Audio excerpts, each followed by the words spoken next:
So what you saw was essentially that you had this political alliance, political coming together of overwhelmingly national security oriented Eastern European countries and the traditional promoters of the green transition in the left and the center left in Europe. And it's an unbeatable political coalition.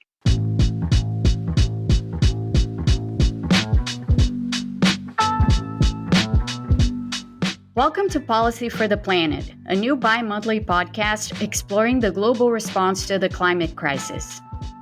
I'm Monica de Bol, a best-selling author and senior fellow at the Peterson Institute for International Economics based in Washington, D.C. My work bridges the fields of economics, science, public policy, and public health, all under an international lens. In each episode, I speak in depth with experts to understand how governments are responding to the monumental challenges of the climate emergency. We'll unravel the complex trade-offs of different policy choices to steer us towards sustainable practices and public well-being. Welcome to the conversation.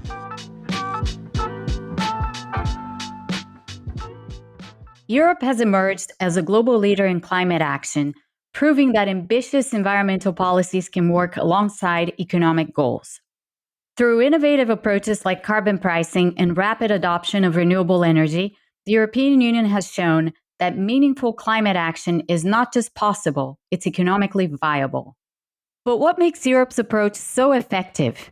And how did the Russia-Ukraine war unexpectedly become a catalyst for faster green transition? Today, we'll explore these questions and examine what other nations can learn from Europe's experience. Joining me is Jacob Funk Kirkegaard, a non-resident senior fellow at the Peterson Institute for International Economics and resident senior fellow at Bruegel. Jacob has extensively studied Europe's green transition and brings unique insights into how policy decisions are reshaping the continent's economic and environmental landscape. Jacob, thanks so much for joining me today. I know you've been paying a lot of attention to Europe's green transition. Can you start by giving us some of the background? What have been some of the ways Europe is transitioning to a greener future to mitigate the effects of climate change? And how do Europe's efforts compare to other countries? Well, thank you, Monica. It's a pleasure to be here. I mean, that obviously is a very big question, but let me start by sort of the obvious. What is Europe doing different than pretty much most of the rest of the world? That obviously has to do with the primary tool, a policy tool with which it is promoting the green transition. Because Europe has, as the only major economy in the world, adopted a very large and indeed increasing carbon pricing mechanism. And here, as well described by economic fundamentals, it's all about increasing the relative price of the polluting good, aka everything with carbon in it, to promote the production of green goods. And I have to say, I think Europe's experiment with that, because it was an experiment when it was first introduced all the way back in 2005, has been a remarkable success, in fact. What we have now is a carbon pricing system in Europe that covers the entire electricity production sector, which has seen a very rapid decarbonization. Not only coal, but increasingly also natural gas-fired production capacity is being removed and obviously replaced with, in the case of Northern Europe, a lot of wind. But Europe also has a very significant revival of solar energy, as well as, Germany apart, nuclear energy. All of this is very clearly driven by the carbon price. Carbon pricing also includes the major industrial consumers of electricity. This has been a longer process, partly by design, because for many years, and indeed it is still the case to a certain extent, industrial producers get their emission credits for free. So they don't actually feel the pain, if you like, of carbon pricing yet, but they know it's coming. And it's beginning to shift, or it's beginning to shift in the sense that industrial emissions are also coming down. However, they are partly coming down because of a reduction in industrial production, in energy intensive goods, electricity consuming goods in Europe. There's no doubt about that. Having said that, a lot of this was also, of course, driven by the energy price shock, the regional energy price shock that Europe suffered after the Russian invasion of Ukraine, sort of aggravated in some ways the energy cost issue, but also ironically or unintentionally gave the green transition in Europe an enormous boost. Because politically, what happened in Europe after the introduction or the invasion of Ukraine was a kind of a political alliance between national security hawks and the green movement, where all of a sudden national security hawks really concentrated in Eastern Europe, Northern Europe, where, at least in Eastern Europe, it's fair to say that the attention paid to climate change was perhaps not the number one item on the agenda, but national security or fear of Russia certainly is or was. So what you saw was essentially that you had this political alliance, political coming together of overwhelmingly national security oriented Eastern European countries and the traditional promoters of the green transition in the left and the center left in Europe. And it's an unbeatable political coalition. And that actually saw this sort of mantra, as was articulated by the European Commission president, of getting out of Russian fossil fuels, which is the national security component, to get out of all fossil fuels, which is, of course, the green transition one. So therefore, the obviously urgency of reducing dependency on fossil fuel from Russia has really been a major impetus for accelerating the entire decarbonization process in Europe. And you can see that, which there was a major reform of the European carbon pricing mechanism carried out in late 2022, early 2023, really at the peak of the energy price shock. And what happened was that you significantly tightened future reductions or restrictions on carbon emission supply. You simply reduced the number of available carbon credits, thereby driving up the carbon price further in the short run, which is in some ways the opposite of what you would have expected. You basically added on to the cost of fossil fuel driven either electricity production or industrial production in Europe by this reform. And it passed.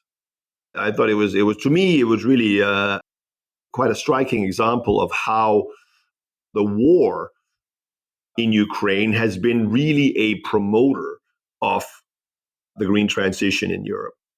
And the other thing that this did, and I think this is a very important thing, because when it comes to these long-term policies that are really focused on the imposition of significant costs of production on, in this case, electricity production and certainly industrial production, you always have to worry or wonder how credible is that in the long run. After the next election, maybe there's another majority, this will change. So the political credibility of Europe's carbon pricing mechanism, I would say, was really dramatically tested by the events following the war in Ukraine. And I have to say that I think the political test, if you like, of credibility of this scheme was passed with, quite frankly, flying colors. So I don't think that today there is, among market participants, any serious doubt about the credibility of the long-term trajectory of Europe's carbon pricing mechanism. People know that the supply of new emission credits will be reduced approximately 5% every year. It will go to zero, therefore, including for industrial production, by the late 2030s. and prices have therefore not fallen. So all I will say is that because of carbon pricing, not only carbon pricing, but to a large extent because of carbon pricing, Europe is well on its way to meeting its 2030 global climate goals. Emissions from the parts of the economy covered by carbon is well ahead of target, and the total target for emission reduction by 2030, I believe, will be reached. And it will be overwhelmingly because of carbon pricing in Europe. And Jacob, that's all extremely interesting. So I have two follow-ups for you on what you've just said. One is people.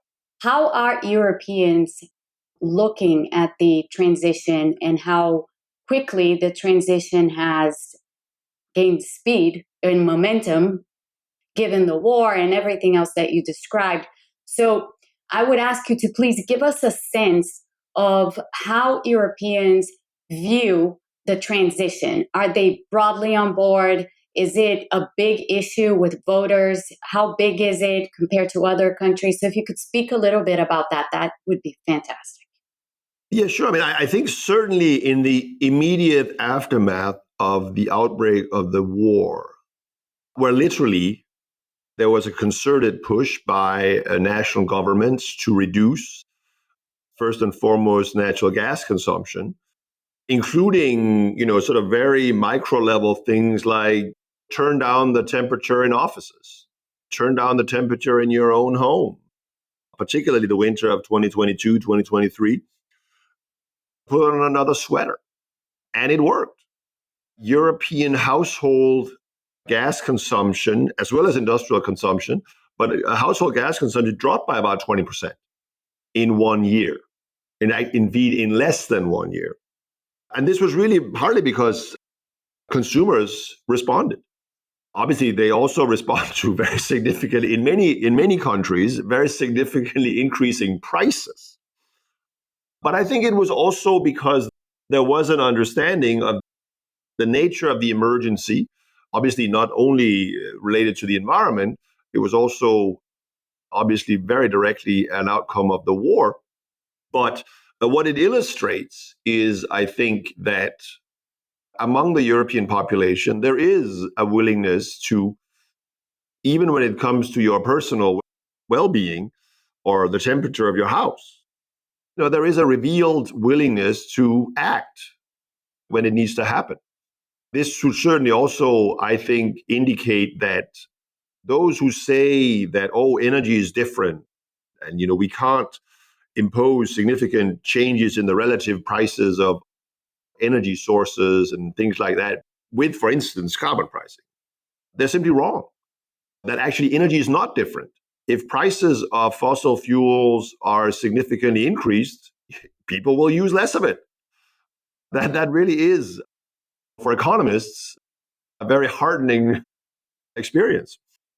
This also means that if you sort of look at a slightly broader, longer time horizon, that obviously, again, the outcome of the immediate outbreak of the war was a specific political situation, obviously. But the fact that carbon pricing today is an accepted part of the European, admittedly, generally very tax and spending intensive social model, I think it's fair to say. But carbon pricing is an important part of that now, and it is fully accepted. And I think a lot of people will say, well, it also is clear that, relative to other sources of income for governments, carbon pricing is probably less regressive in nature than traditional VATs, for instance, because it tends to focus on the richer, bigger emitters.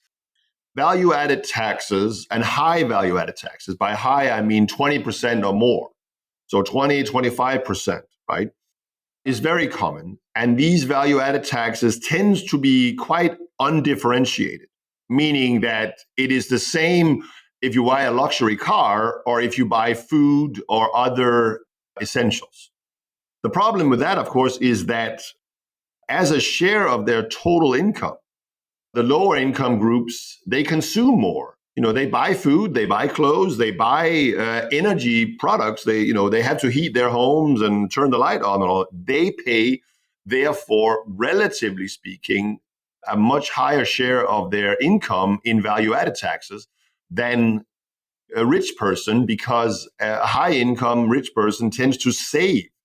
If you replace some of that value-added tax income with a energy-based or carbon price, well, then, because high income individuals, either because they literally drive bigger cars, they have bigger houses, they have more appliances in those bigger houses, they probably fly more, but they spend on a per capita basis far, far more energy. And therefore, a carbon price is, you can design it in many ways, but it's essentially an additional value added tax focused on energy usage, at least if that energy usage is derived from fossil fuels. And that's why it is far less regressive. In fact, probably progressive, in my opinion, because the high income groups will end up paying much more of it. And that is, I would certainly say, one of the reasons why, in principle, a carbon price should be a source of government revenue that both can generate quite a lot of revenue. That's certainly the case in Europe, where carbon prices now are somewhere between 60 and 70 euros a ton, but also do so without hurting disproportionately lower income groups. And Jacob, one question that came to mind while you were speaking about the transition in Europe and how it was galvanized in a way by the war, the Russia-Ukraine war. How has the economy, the European economy, fared during the transition, especially given that it was faster than previously envisioned? No, it has not been painless. I mean, there is no doubt about that. You look, as I said earlier, you look at energy intensive industrial production in Europe, it is down from, measured, we can debate whether that was the right starting point, but immediately before the invasion of Ukraine, it is down by about 20%. So this is not something that has just been immaculate, if you like. There are stranded assets, there are job losses, there are production plant closures and the like associated with this. There is no doubt about that.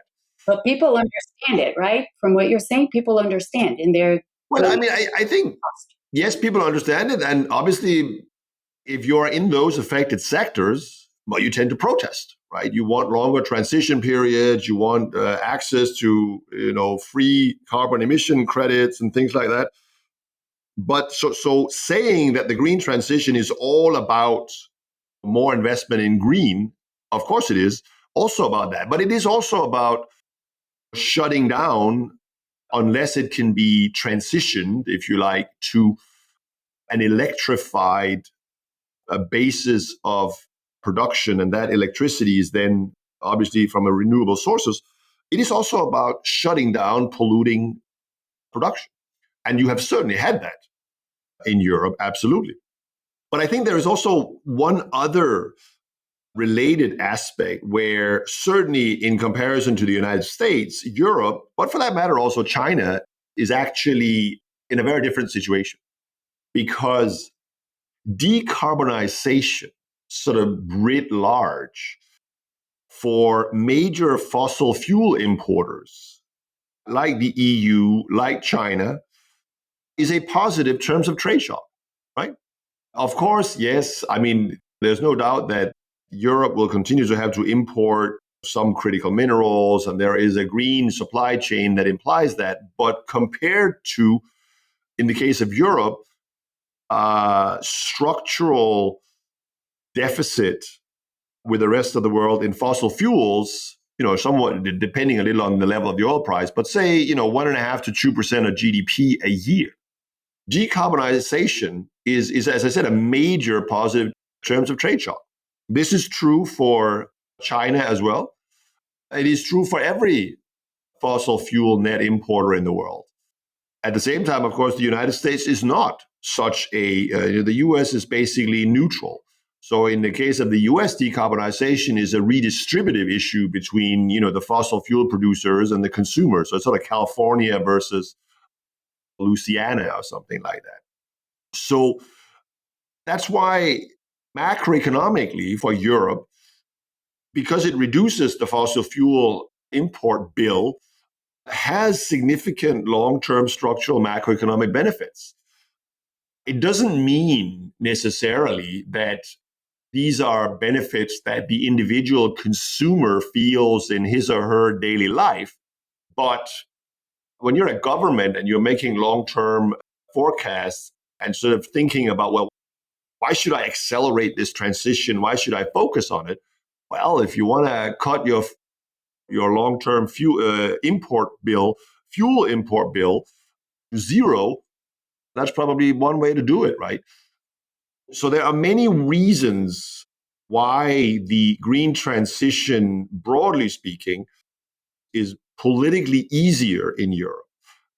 I mean, I like to say that part of the problem we know that for a fact, right? Part of the problem with getting a carbon price passed in Congress is that you've got 20, 30 senators from fossil producing states that are always going to vote no, right? Well, Europe has the advantage that there's only one country in Europe, leaving aside Russia, but there's only one country in Europe that actually is a major fossil fuel exporter. That's Norway. Well, guess what? Norway is not in the EU. They just follow the EU rules, so they don't get a voice. They have enough money anyway, but that's a separate story. But the point is, politically, because Europe is a fossil fuel importer, passing a carbon price that doesn't face the challenges that it obviously historically and continues to do in the United States. That's a fascinating point. That is really fascinating. Let me turn over to electric vehicles because we need to talk about electric vehicles. But I would like to hear you on Europe's experience with EVs and the fact that the transition to EVs has been smoother in Europe than it has been in the United States, and any other issue that comes to mind for you with respect to electric vehicles in Europe. Sure. Well, I think the first thing is about the EV transition. The starting point here, again, coming back to the individual relative prices faced by consumers. Look, gasoline prices in Europe, are 3 to 4 times that what they are in the United States. In many European countries, the registration cost for vehicles can be very high. And that includes the additional taxes you have to pay to drive that vehicle in urban areas. So there is a lot of ways in which European governments can incentivize the shift through various aspects of the tax system, the promotion of electric vehicles. And that has certainly been done. That there is no doubt about that. And there are also many European countries that do not have a domestic car industry. So they're not going to be losing jobs when fossil fuel producers no longer exist. That obviously also makes it easier to go all in for the production of electric vehicle or the promotion of this transition. Now, there are, of course, also important economies in Europe that are very dependent on the existing car industry. And by that, I mean Germany. I mean a number of the Eastern European member states, Slovakia, the Czech Republic, Hungary, and others. And therefore, what you have in Europe is a fairly uneven pace, actually, of EV transition. You have like a country like Norway, for instance. Norway is already almost exclusively EVs. Other countries in Northern Europe are well above 50% in terms of the new registrations. But with regards to EVs, we obviously also have to talk about trade, and in particular, trade with China. Because one of the things we have seen is that the European car producers, which for many, many years, and here I talk particularly the major German producers, they were very, very profitable and very, very successful in many markets around the world, and especially the Chinese market. But partly for that reason, the Volkswagens, the BMWs, and the Daimlers, and they were not very focused really on the transition to EVs because they were making a lot of money on selling their traditional vehicles. So, broadly speaking, therefore, the European car industry is behind the pure play EV producers, Tesla from the United States, and then increasingly Chinese producers like BYD, NIO, and others. And this has created political tensions within the European Union because there has been the calls for some for protection, tariffs, similar to what you have here in the United States now. But I do think that is worth making a distinction here because the calls for protection in Europe are really about protecting jobs and stuff like that in the car industry. It is not really rooted in sort of national security considerations about electric vehicles from China. This whole notion of or idea of connected entities, that an electric car is sort of a collector of data, and these data might end up in China.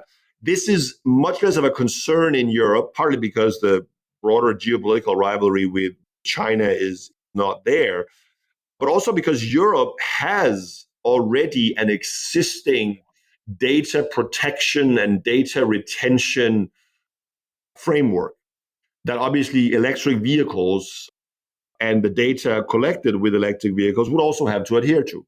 So data privacy is really, or data security issue is not really an issue. And then you have a third element to this, which is that because they are technologically behind on EVs, and because they have to date been very successful in the Chinese market, particularly the German car manufacturers are continuing to invest heavily in the Chinese market because they both want to retain their market share there, but also because they, quite frankly, need to learn there needs to be some technology transfer from the Chinese EV producers to the German car producers. And that technology transfer is overwhelmingly going to come by being present in the Chinese market. So if you look at the data for FDI into China from all of the EU, it is heavily dominated by the car industry and heavily dominated by the three big German car makers. And that is why. So therefore, and you're starting to see the opposite direction as well. You have the major Chinese EV producers, BYD, are now building plants in Hungary. They're likely to build one in Spain. Geely, obviously Volvo, some years ago. So the Chinese EV producers are also coming to Europe, if I can use that expression. So then you have a political measure by the European Commission responding to the need for protection and the obvious fact that Chinese EV producers receive a lot of subsidies from the Chinese government. So there was a very thorough investigation done by the European Commission into the extent of these subsidies. And as a result, the EU is now imposing anti-subsidy countervailing tariffs on Chinese EV producers between 7%, 9% for some, and up to 35% for others, which comes on top of the general applicable 10% import tariff. So there is a, if you like, tariff-based move to protect the domestic car production in Europe, but I think also to, quite frankly, incentivize the Chinese to produce cars in Europe rather than to export them from China. And I think this will be very successful, actually. It's already happening. And it is, of course, a situation or a market development that looks it's different, but it looks in many ways similar to the situation between the United States and Japan in the auto sector in the 1980s, where obviously the Reagan administration threatened all sorts of retaliations with the Japanese. And then the Japanese began to invest heavily in the US auto sector. Back then, you couldn't really have a full-blown trade war because at the end of the day, the United States and Japan were Cold War allies.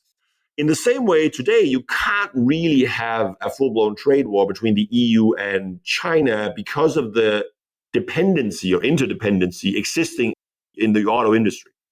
So you're ending up with something that is a midway where you have WTO compliant, in principle, WTO compliant anti-subsidy tariffs by the EU.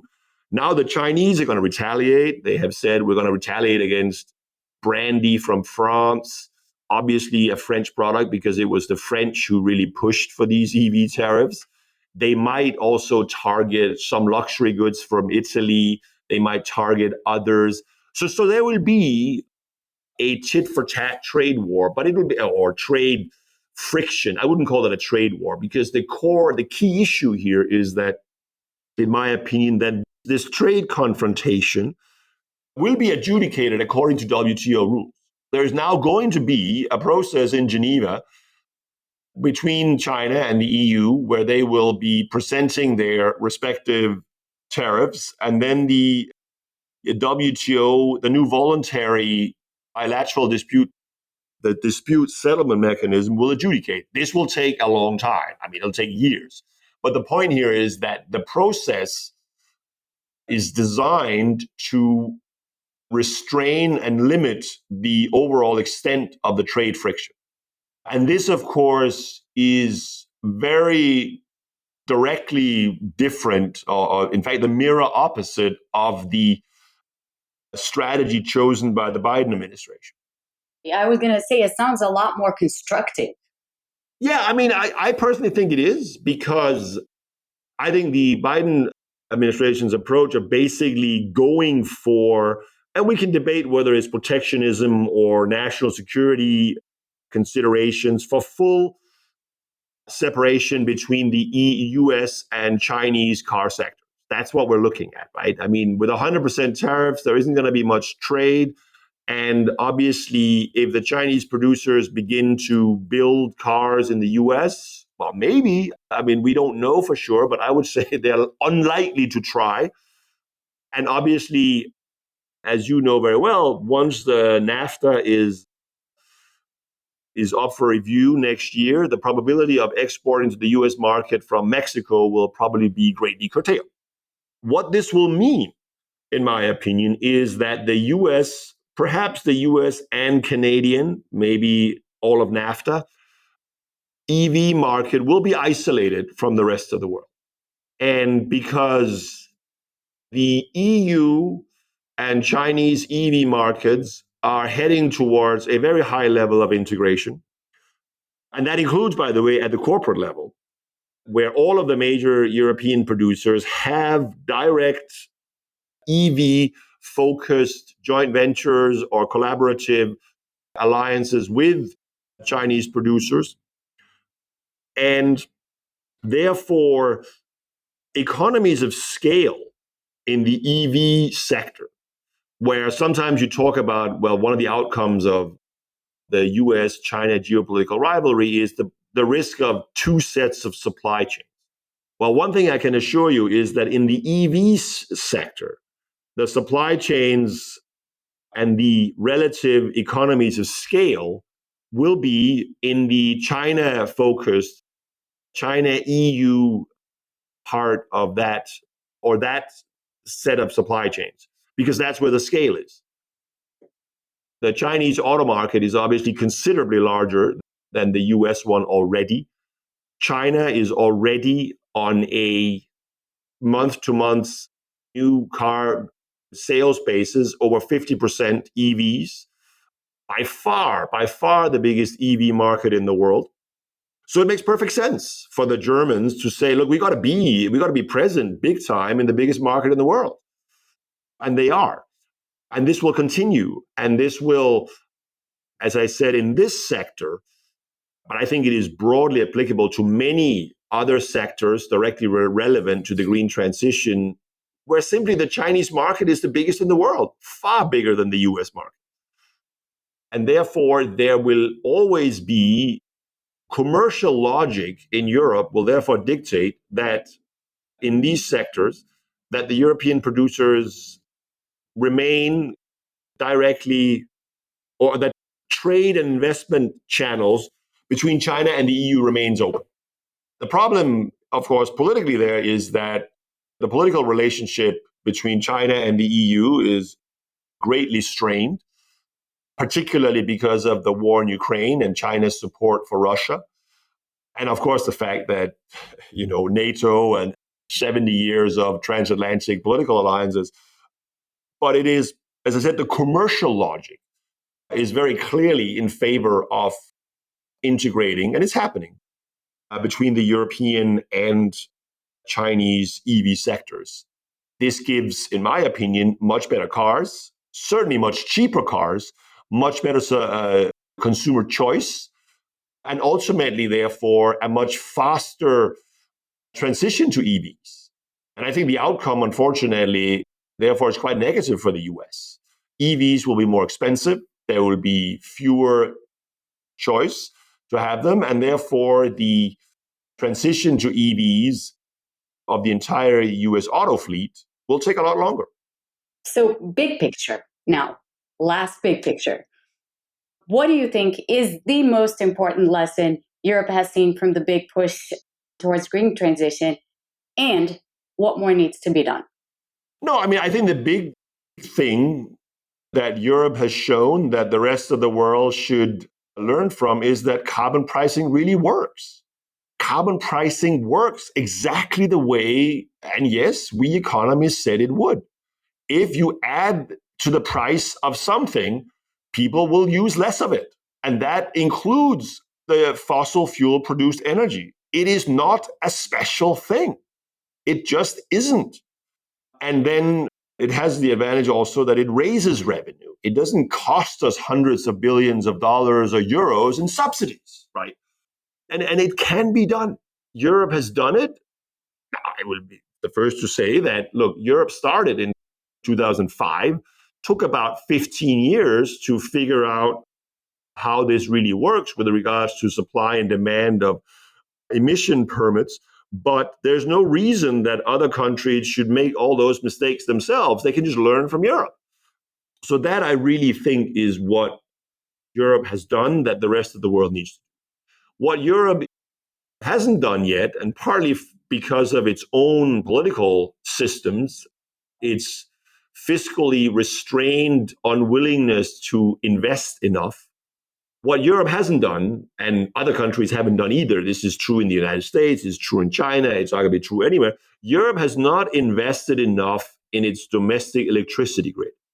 And therefore, Europe, but everyone else as well, needs to invest far more in the electricity grid to really create or make the grid resilient to the kind of variable load generation that solar obviously represents, because I think solar energy is globally, it is the technology combined with batteries that will save our climate.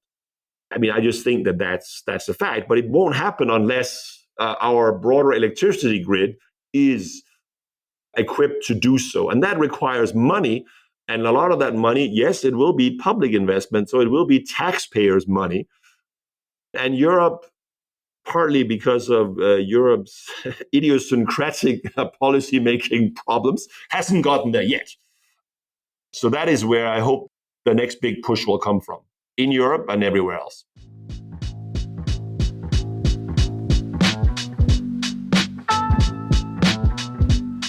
Thank you for joining me on Policy for the Planet. Have a question or a topic to suggest? Email me at podcast@piie.com. I'd love to hear from you. Don't forget to rate, review, and subscribe to Policy for the Planet today so we can keep this podcast going. And even better, please share our show with your friends and colleagues.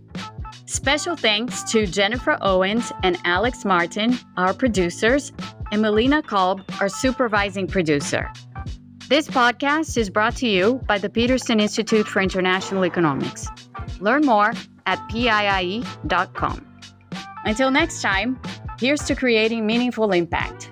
Stay motivated and stay curious.